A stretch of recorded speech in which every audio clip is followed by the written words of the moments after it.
Good afternoon. It's me, Shanna Robertson, the Education Outreach Coordinator for Fairhaven.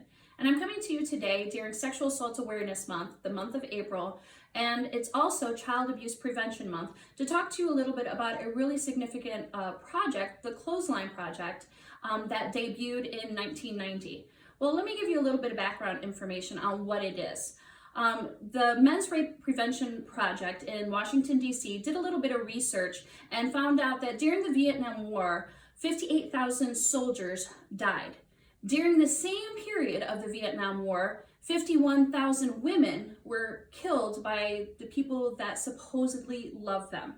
So that is quite a huge statistic, from 58,000 soldiers who died in a war and 51,000 women who died as a result of violence.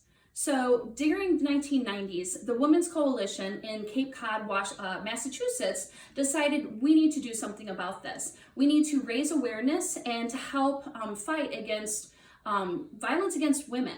So there was an artist during that time. Her name was Rachel Carey Harper, and she wanted to kind of show a visual representation through art to be able to raise awareness, to kind of get people involved. And she said, well, let's just use t-shirts. Why not?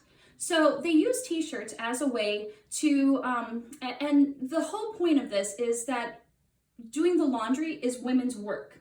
So when women would go to hang up their laundry on the clothesline to dry, they would talk to their fellow neighbor women who are also out hanging up their laundry to dry. And that conversation that would be happening across fences in neighborhoods across, the county, across the world, that was happening. And it was always talking about things that were happening maybe to women, to their families, or even in the community. That was where they got a chance to share their voice. So Rachel, she decided, let's use t-shirts and let's hang them as a clothesline, as a visual representation of a woman using art to express herself and to be able to say, hey, you are not alone.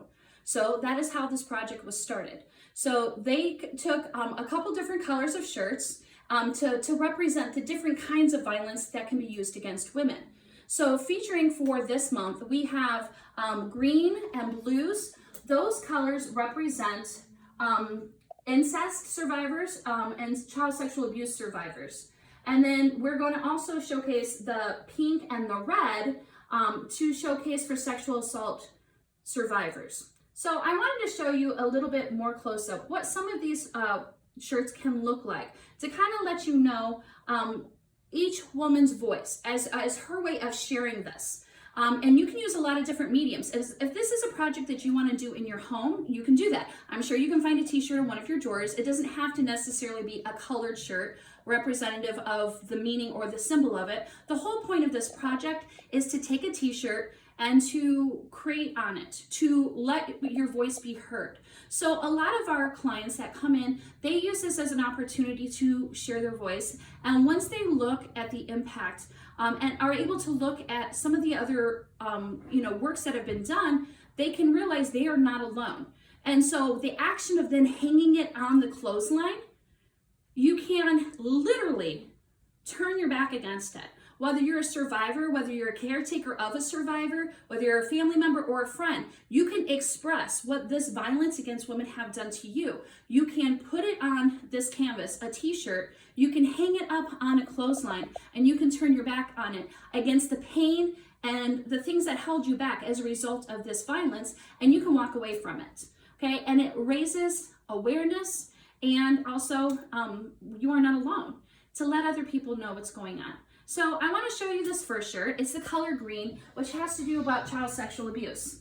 So, and this the statistic is shocking. 60% of Black girls will experience sexual assault by the time that they're 18 years old.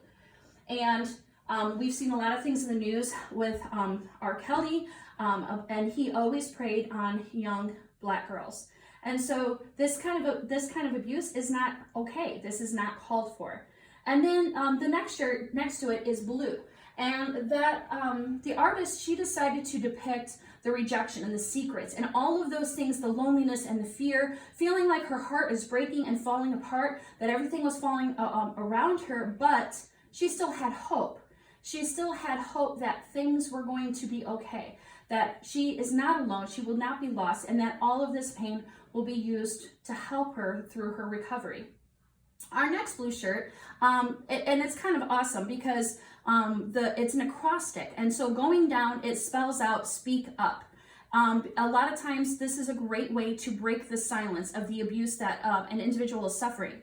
So the S stands for stand up for me. P, protect me. E, educate others. A, advocate for me. K, know the signs. And then for up, U, understand it. P, prevent it. So it's not only an avocation and standing up and speaking up for oneself, but also saying, I'm going to use what has happened to me and to be able to make an impact on other people.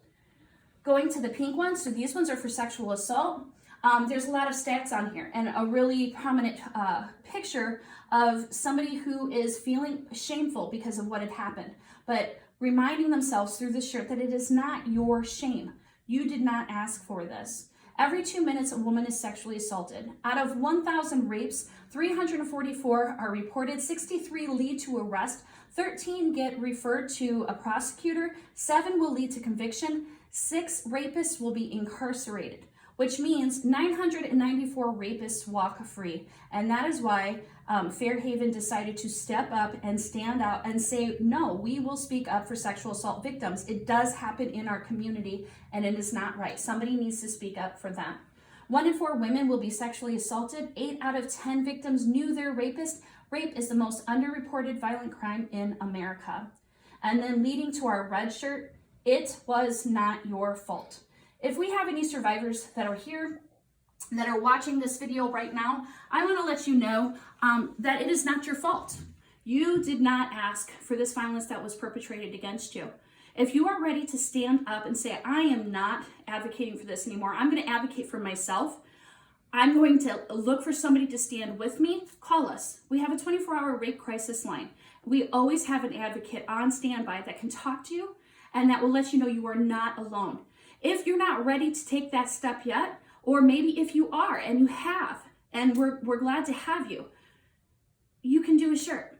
Find a shirt in your closet, one that might be a little bit too snug with all the snacks we might have been having during COVID-19 quarantine, but whatever it could be, just find a way. As you saw with these shirts, some of them were using puffy paint, some of them were using fabric markers.